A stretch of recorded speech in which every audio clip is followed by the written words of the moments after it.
Halo, assalamualaikum warahmatullahi wabarakatuh. Buat pecinta tanaman aglo, buat pemula.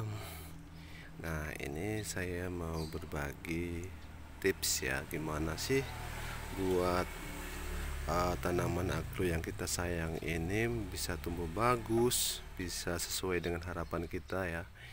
Itu sebenarnya yang perlu kita siapkan adalah ya dari yang pertama sih buat saya pribadi itu rasa sayang kita sama tanaman ini ya. Semakin ini dicintai ini semakin seperti ada balasan gitu loh. Dia itu juga akan memberikan pesonanya untuk kita, memberikan rasa kenyamanan untuk kita, rasa puasnya kita merawatnya gitu. Nah, ini jenis-jenis tanaman yang saya lagi rawat ya, yang saya miliki gitu. Nah, ini tip pertama yang saya terapkan. Pertama, kita harus memahami jenis tanaman ini. Seperti ini Mahaseti. Ini tanaman ini sangat cantik banget. Ini bisa bermutasi, nanti warnanya itu muncul merah semua ya. Oke, langsung aja. Yang pertama kita harus memilih media ya.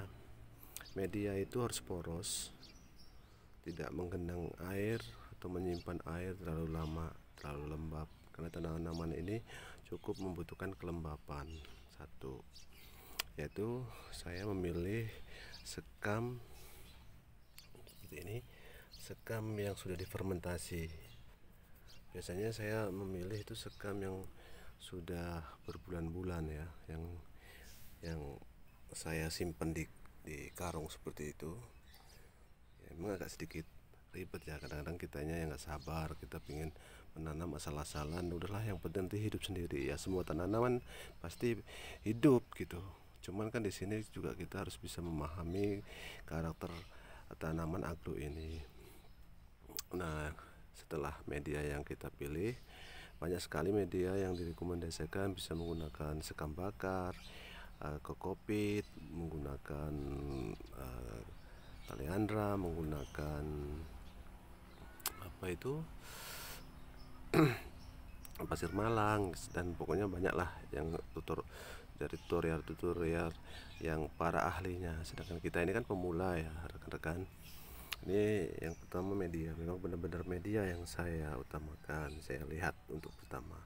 Yang kedua yaitu pemilihan pot. Jadi ini seperti ini saya suka karena warnanya itu kuning berbatik seperti ini gitu. Ini rimbun, ini akan jadi rimbun ini karena saya memilih potnya itu kecil gitu.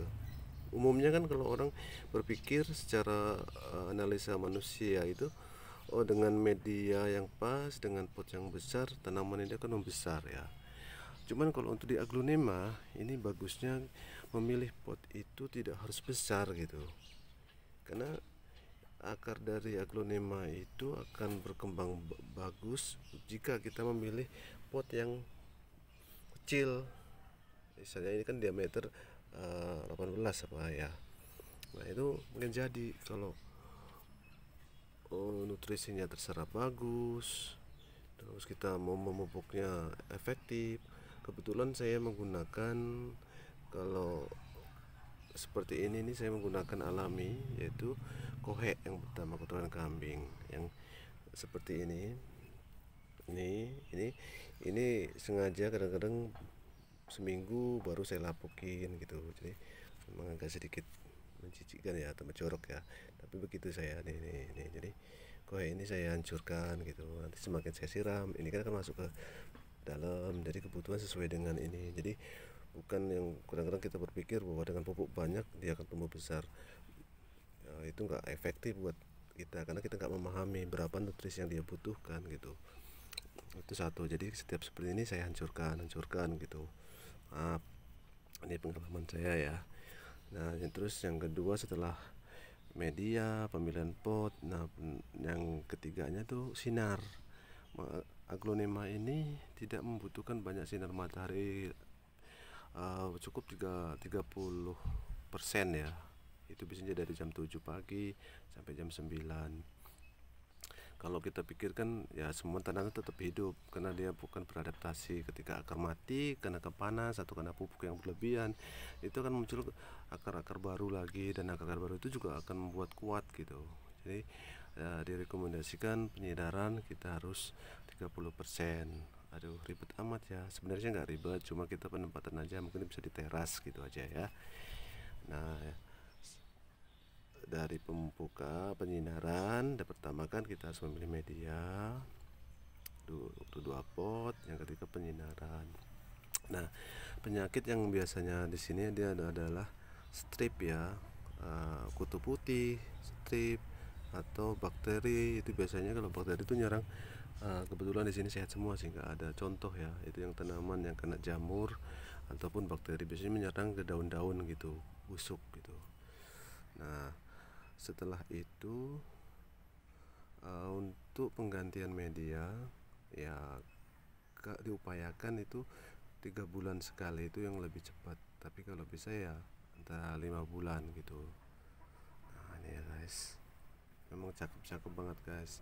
Jadi buat pemula, jenis agro ini memang banyak banget macam-macamnya. Kebetulan saya juga belum terlalu hanya sekedar senang ya, senang merawat ini gitu. Buat saya ini adalah mengisi waktu luang saya gitu dengan tanaman. Otak kita ini semacam mendapatkan apa ya, imun untuk penyegaran gitu. Nah ini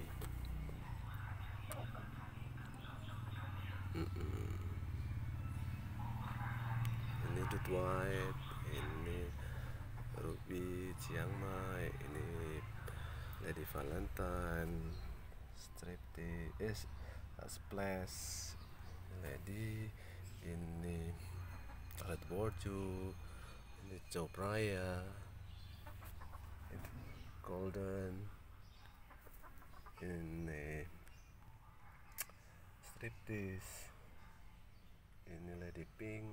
Nah, kebetulan Lady Pink ini mirip banget dengan Big Roy, cuman untuk daun nanti setelah besar beda, tetap punya karakteristik batik tersendiri ya. Ini orang awam biasanya mengatakan Pink Lady ini kayak Big Rose, padahal bukan. Nah ini Dona Carmen yang mutasi, ini jarang guys.